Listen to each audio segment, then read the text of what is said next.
Merci de nous rejoindre pour une nouvelle édition du 7-8 Hebdo. Au cours de la prochaine demi-heure, nous allons faire le point sur l'actualité locale. Voici les titres en images de ce vendredi 10 mai. 34 listes engagées dans la campagne des européennes, un record. Nous évoquerons dans un instant les 2 semaines de campagne restantes et nous verrons aussi que plusieurs Yvelinoises et Yvelinois sont présents sur les listes. Le conseil d'agglomération de Saint-Quentin en Yvelines se tenait hier soir, au programme notamment l'avenir des zones commerciales sur les secteurs de Coignères et de Maurepas. Début du Ramadan, commémoration du 8 mai 45, biennale d'architecture à Versailles. Nous ferons aussi en fin d'édition le point sur l'essentiel de l'actualité de la semaine. Il y aura donc 34 listes en France pour le scrutin européen du dimanche 26 mai. La 34e vient tout juste d'être validée. Nicolas Dandry, bonjour. Bonjour Wilfried. Et donc il y aura 34 listes. Effectivement, Wilfried, une 34e liste validée ce vendredi 10 mai par le ministère de l'Intérieur après un avis favorable du Conseil d'État. Son nom, une Europe au service des peuples. Une candidature issue de l'Union des démocrates musulmans français. On aura donc 34 listes, c'est un record. Il faut revenir en 1999, dernier scrutin comparable avec une circonscription unique, comme cette année, 20 listes avaient été comptées. Et la diversité est de mise. Aux côtés des partis politiques classiques, sont en effet en lice des formations bien plus petites qui sont parvenues à présenter des listes paritaires de 79 personnes, fédéralistes, défenseurs du Frexit, animalistes, écologistes, sociolibéraux, identitaires et même royalistes. Et puis on dénombre 3 listes de gilets jaunes. Les représentants du mouvement n'ont pas réussi à se mettre d'accord sur une seule tête de liste. De nombreux candidats, de nombreuses candidates, et pour autant la participation s'annonce faible. C'est classique, une élection européenne n'attire pas les électeurs, et c'est pas seulement pour la France, c'est aussi partout en Europe qu'on retrouve ce phénomène, en cause de la méconnaissance des institutions et l'incompréhension des mesures prises. Quand les premières élections européennes se sont tenues en 1979, le taux de participation avait atteint 60,71%. Dès les suivantes, en 1984, 56,72% du corps électoral s'était déplacé vers les urnes, un chiffre qui passe à 50% en 1989, jusqu'à 42,43% en 2014. Pour cette année, les derniers sondages prévoient 40, voire 39% de votants. Revenons sur un plan plus local cette fois-ci. Y a-t-il des Yvelinoises et des Yvelinois qui sont engagés dans cette campagne ? Alors, il y a des têtes de liste connues. François-Xavier Bellamy, le candidat des Républicains, est élu à Versailles. On se souvient qu'il a échoué de peu sur la première circonscription, il y a 2 ans lors des élections législatives. Benoît Hamon, ancien élu PS de Trappes, ancien député de la 11e circonscription. Il mène aujourd'hui la liste de son nouveau parti Génération.S. Sur les autres listes, on trouve aussi des représentants locaux. Le Rassemblement national, par exemple, présente en 22e place Mathilde Androuet, la chef de file du parti dans les Yvelines. Le maire de Mantes-la-Ville, Cyril Notte, est lui 69e. Moins connu du côté de Lutte ouvrière, on retrouve aussi en 2e place Jean-Pierre Mercier, le délégué CGT de l'usine Peugeot de Poissy. Porte-parole pendant la campagne des présidentielles pour Lutte ouvrière. Et nous verrons donc qui ira siéger au Parlement le 26 mai. En attendant, que disent les sondages à 15 jours maintenant du scrutin ? Alors globalement, les listes LREM et RN se talonnent. Elles sont toutes deux à 22% d'intention de vote, suivies par les Républicains à 13, 14, voire même 15 selon les sondages. La France Insoumise à 9,5%, Europe Écologie Les Verts à 7%, Place Publique, Parti Socialiste à 5%. Là, c'est pareil, ça dépend des sondages pour toutes ces formations politiques. À quelques demi-pourcentages. Exactement, oui. Et les autres ne totaliseraient pas assez de voix pour obtenir des élus. Debout la France serait à 3,5%, tout juste assez pour obtenir un remboursement des frais de campagne. Merci Nicolas. Et puis je vous rappelle que vous pouvez suivre cette campagne des européennes candidats en jeu et puis sur le terrain également avec les candidats lorsqu'ils se rendent dans notre département avec l'intégralité de nos reportages et émissions à voir en replay sur notre site internet. Merci encore. Jeudi soir se tenait le conseil d'agglomération de Saint-Quentin en Yvelines. Parmi les points à l'ordre du jour, l'avenir des zones commerciales de Maurepas de Coignères, de Paris-Ouest aux portes de Chevreuse, en passant par le forum du Gibet. Le deuxième pôle commercial saint-quentinois doit penser à son évolution et un cabinet d'études a été mandaté pour prévoir des pistes permettant de revitaliser cette zone en lien avec les acteurs économiques présents et puis la population. On va également faire une étude de clientèle et de comportement d'achat qui va démarrer dans les jours prochains. Un cabinet va venir sur place interroger les consommateurs, mais aussi les directeurs d'enseignes et les propriétaires de locaux pour connaître un peu leurs ambitions, leur avis sur la totalité de la zone. Parce que c'est vrai qu'on a Paris-Ouest, le Forum du JB, les Portes de Chevreuse. Est-ce qu'il faut que ça soit une même et unique entité ? Par exemple, est-ce que dans l'esprit du consommateur, ils vont plutôt à Paris-Ouest ? Est-ce qu'ils, quand ils sont en Porte de Chevreuse, est-ce qu'ils sont aussi à Paris-Ouest pour eux ? Vous voyez, il y a tout ça à imaginer également dans une identité forte, mais aussi de travailler sur l'offre commerciale, en même temps qu'on travaille en parallèle les accès, les mobilités du futur et le logement. Afin de renforcer les liens avec le territoire saint-quentinois, lors de ce conseil, une subvention de 100 000 € pour l'école d'ingénieurs L'Estaca et une subvention de 40 000 € pour l'école d'audiovisuel Les 3 IS ont également été votées. 2 délibérations qui n'ont pas fait l'unanimité auprès de l'opposition.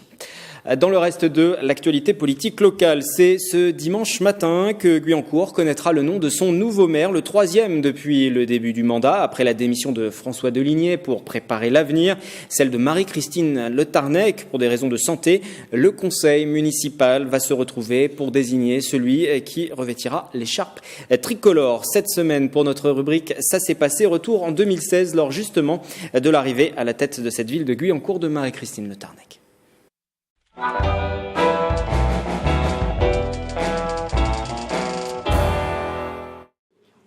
26 voix pour, 4 blancs et 2 contre. Marie-Christine Le Tarnec est depuis mardi 15 novembre la nouvelle maire socialiste de Guyancourt. L'ancienne élue en charge notamment des finances succède à François Deligné qui avait décidé début octobre de passer le relais après 14 ans à la tête de la commune. Ému au moment de prendre la parole, François Deligné restera tout de même conseiller municipal et communautaire jusqu'en 2020.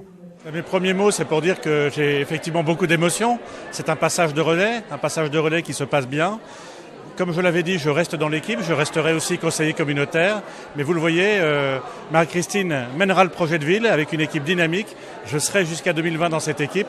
Et c'est donc avec beaucoup de sérénité que je peux participer à ces mois et ces années qui sont devant nous. Pour l'occasion, Benoît Hamon, député PS, et Catherine Tasca, sénatrice socialiste, avaient fait le déplacement. Plus d'une centaine d'habitants également, des habitants que la nouvelle maire a tenu à rassurer. Son mandat sera celui de la continuité. J'ai été élue sur une liste depuis 2014, donc maintenant je suis maire effectivement au milieu du mandat, mais j'ai participé à la liste de François Deligné.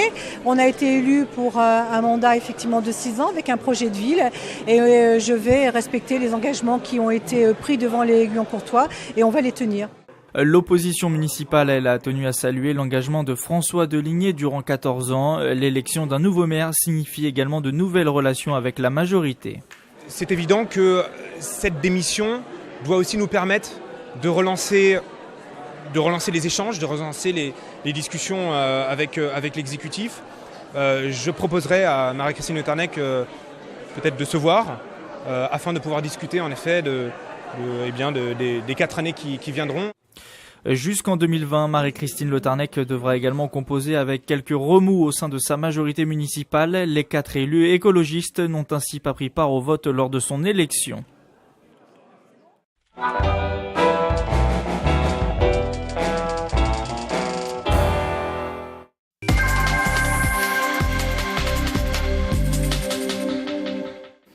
Nous passons au résumé de la semaine à présent avec tout d'abord l'ouverture du mois de Ramadan. Lundi, le jeûne a débuté pour environ 140 000 personnes de confession musulmane dans les Yvelines. Grégory Canalet a reçu à cette occasion Abdelaziz El Jawari, président du CEMI, le Centre d'études et d'initiatives musulmanes des Yvelines. Premièrement, c'est un des 5 piliers de l'islam, donc c'est vraiment une des adorations fondamentales pour la communauté de croyants. Ajouté à cela, donc c'est doublé d'un vrai travail de générosité pendant ce mois. Donc c'est un mois où nous le constatons dans tous nos lieux de culte, il y a un regain de la pratique religieuse. Donc il y a déjà le jeûne en lui-même, mais c'est aussi nos espaces de prière, nos mosquées, nos salles de prière connaissent une activité très intense ce mois-ci. Vous avez un rôle, on l'a dit, d'observatoire dans les Yvelines. Alors vous dénombrez 140 000 personnes environ de confession musulmane dans le département, soit 10% de la population. Quel est votre rôle? Alors pendant cette période du Ramadan, vous disiez il y a ce rôle de distribution des repas, d'accompagnement. Le rôle du SEMI, quel est-il pendant Donc cette en fait, période? on travaille justement sur la présence musulmane au sein des Yvelines et tout simplement à la fois d'avoir des données qui soient fiables. Je pense que c'est important et pour la communauté musulmane, mais pour tous nos partenaires, publics ou privés d'ailleurs, et pour la communauté elle-même. Et deuxièmement, c'est qu'il y a un certain nombre de besoins qu'il faut remonter. Donc ça peut être sur la question des lieux de culte, ça peut être sur les carrés confessionnels dans les cimetières, ça peut être sur les besoins de solidarité, on en a parlé. Donc voilà, donc c'est vraiment de se doter d'un certain nombre de relevés de terrain pour accompagner au mieux et dans la sérénité la communauté, mais aussi pas que la communauté, c'est tous nos partenaires publics, privés, les autres communautés religieuses. Le 8 mai, nous avons commémoré le 74e anniversaire de la fin de la Seconde Guerre mondiale et cette histoire nationale rejoint l'histoire locale, point stratégique. En raison de son chemin de fer, Trappes a en effet souffert pendant la guerre, les bombardements alliés détruisant les 2/3 de la ville. Nous avons rencontré Élie Robin cette semaine, habitant de la commune, et il se souvient de cette période. Quel souvenir vous gardez de cette période d'occupation par l'Allemagne? Une certaine peur. Parce que j'allais à Versailles, à l'école à Versailles, à Jules Ferry, et il est sûr que on rencontrait sur la route, dans les trains ou autres, des Allemands, officiellement ou pas, et qu'il fallait quand même pas trop déroger aux règles. Bon, par contre, à l'école Jules Ferry à Versailles, on se sentait relativement libre, enfin... Je peux même dire que mon prof d'allemand n'a jamais usé de la victoire allemande pour nous faire des cours. C'était un monsieur très gentil. Vous disiez, vous étiez à l'école à Versailles. Vous êtes resté pendant cette période de la guerre dans cette ville de Trappes, la ville de Trappes qui a particulièrement souffert. Il y a eu un bombardement en 1944, juste avant le débarquement, quelques jours avant le débarquement du 6 juin. Oui, il y a 3 bombardements. Il y a le 6 mars qui est extrêmement important. Bien sûr, ça visait le transport, la gare de Trappes et le transport du matériel au triage de Trappes, matériel militaire. C'était le premier le 6 mars, le deuxième c'était le 1er juin et le troisième c'était le 3 juin. Mais, entre-temps, il y avait souvent 2-3 avions anglais ou américains qui passaient, qui filaient un coup. Mais les 3 gros bombardements, c'est à ces dates-là. C'était une cité cheminote à l'époque, Trappes. Est-ce qu'il y avait une fibre résistante parmi ces cheminots de Trappes? Oui. Oui, il y avait même des déportés. Et l'intégralité de cet entretien est à voir en replay sur notre site internet. L'actualité de la semaine, c'est aussi l'hommage rendu par le département mardi à ces soldats du feu. 57 d'entre eux ont reçu une médaille pour avoir combattu l'incendie de Notre-Dame de Paris et puis lutté également contre la fuite de pétrole à Autouillet et Boissy-sans-Avoir. Le reportage d'Aurélie Ronze et Nicolas Dandry.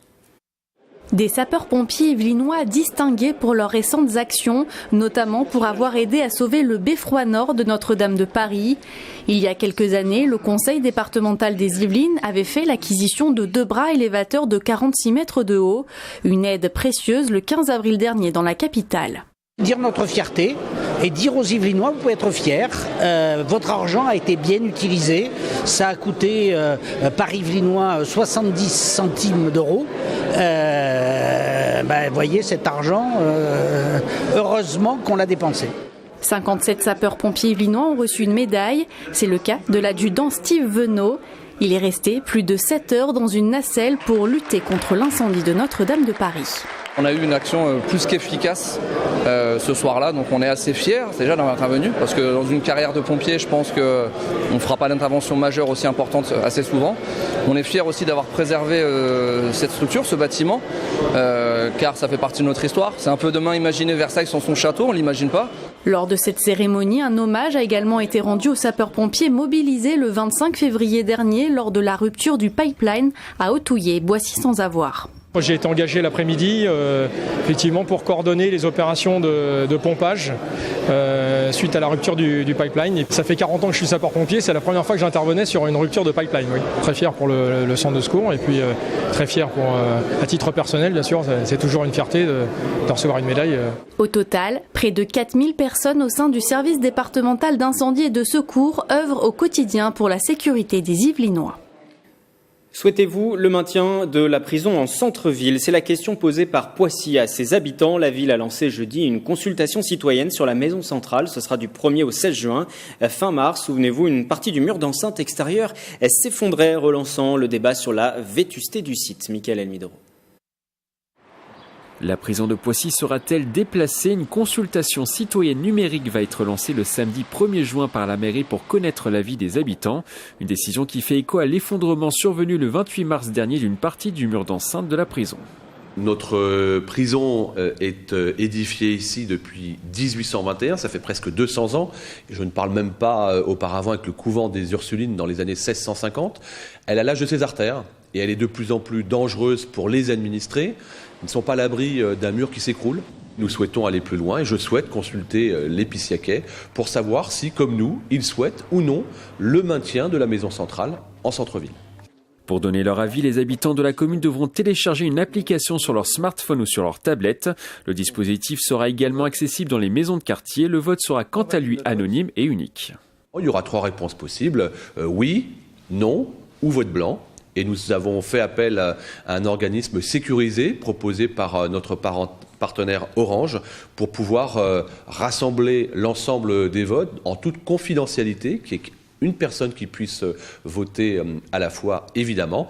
Les résultats seront dévoilés le dimanche 16 juin à partir de 11h en mairie et seront transmis au ministère de la Justice, gestionnaire de la prison.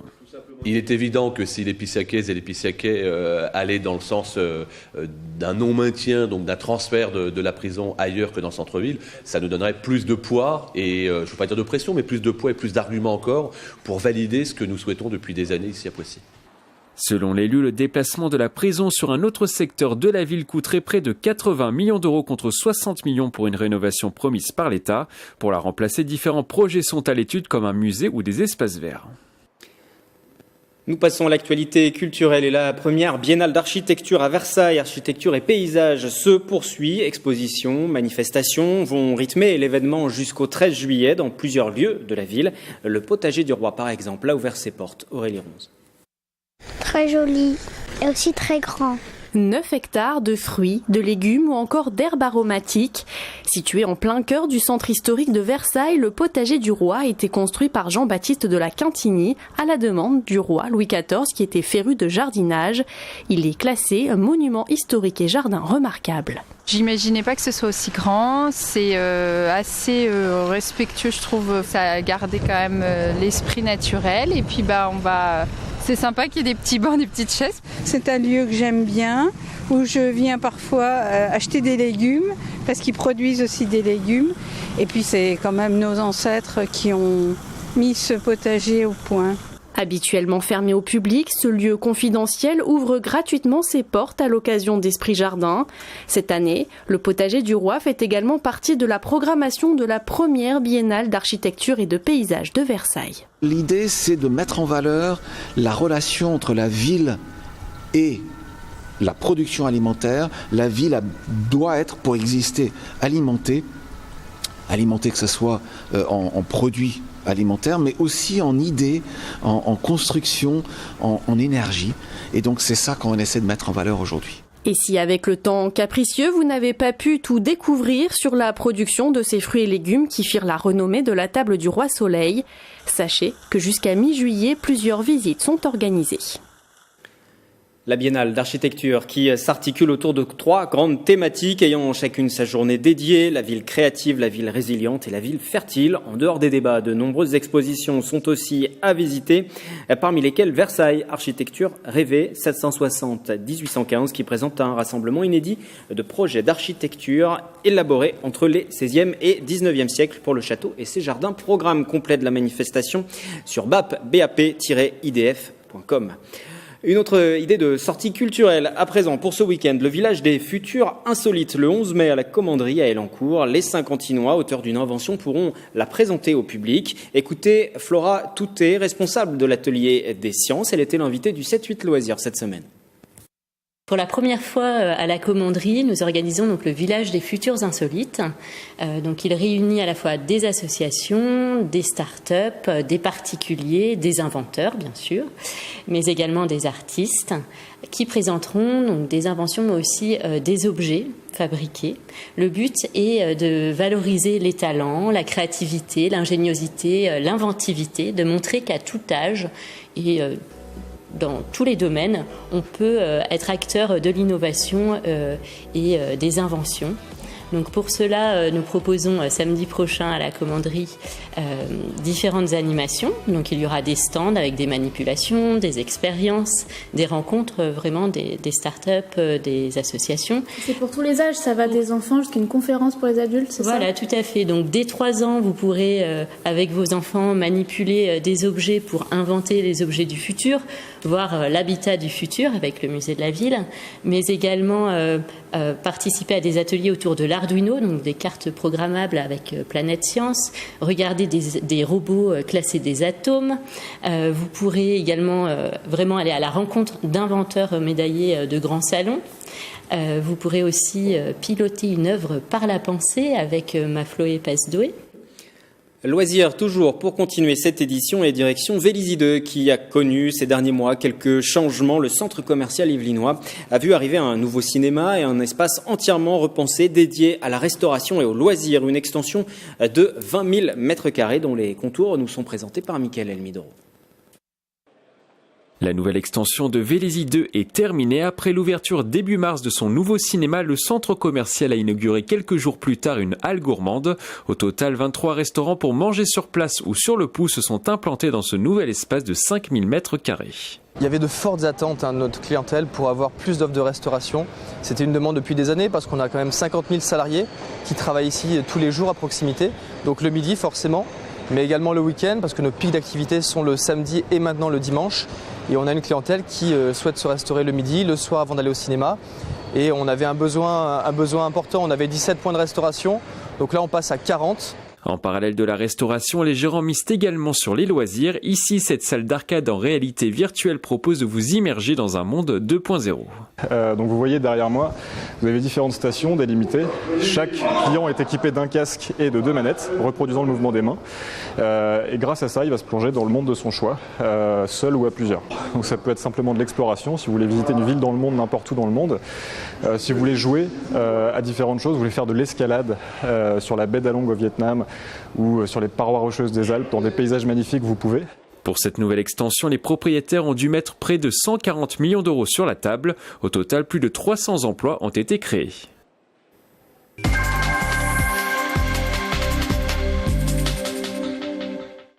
La Coupe du monde de football féminin se déroulera en France cette année. Coup d'envoi le 7 juin dans les Yvelines. Croissy-sur-Seine accueille notamment l'équipe de France. Nous y reviendrons d'ailleurs dans notre dossier de la rédaction dès la semaine prochaine. Mais pour le moment, coup d'œil sur les animations dans le reste de l'Île-de-France, notamment à Montreuil. Un reportage de nos confrères de Via Grand Paris. La Coupe du monde de football féminin, c'est aussi pour les plus jeunes. Une vingtaine de filles de 7 à 17 ans s'étaient donné rendez-vous à Montreuil. Licenciées ou non, chacune a pu jouer le ballon au pied. Il y a tous les clubs de Montreuil aujourd'hui. On a même une petite fille de Pontocobo qui est venue. Et également, c'est ouvert à tout le monde. Donc, c'est aussi une initiation pour des petites filles qui souhaitent connaître le football. Au programme, atelier arbitrage, questionnaire sur les valeurs républicaines ou encore atelier éco-responsable. Mais l'activité principale, c'est bien le football. Dans les clubs, les groupes féminins voient leurs effectifs augmenter d'année en année. Pour les entraîneurs, la Coupe du monde en France est aussi une opportunité pour les plus jeunes. On va essayer d'y participer. Il y a un stade en région parisienne. À travers plusieurs animations et plusieurs dispositifs, on espère avoir la possibilité d'emmener nos joueuses au stade et supporter l'équipe de France. Supporter l'équipe de France féminine, une chose que les filles ne sont pas tant habituées à faire. Moi j'aime bien le foot et je regarde jamais les filles, ça m'arrive quelques fois, mais s'il y a des matchs qui passent à la télé et tout, je pense que je vais regarder. La fédération compte près de 165 000 licenciées féminines. Elles seront toutes derrière les Françaises à partir du 7 juin prochain. C'est la fin de cette édition du 7-8 Hebdo. Retour de l'actualité locale lundi dès 18h en direct. Première rediffusion à 19h et puis aussitôt en replay sur notre site internet. Très beau week-end.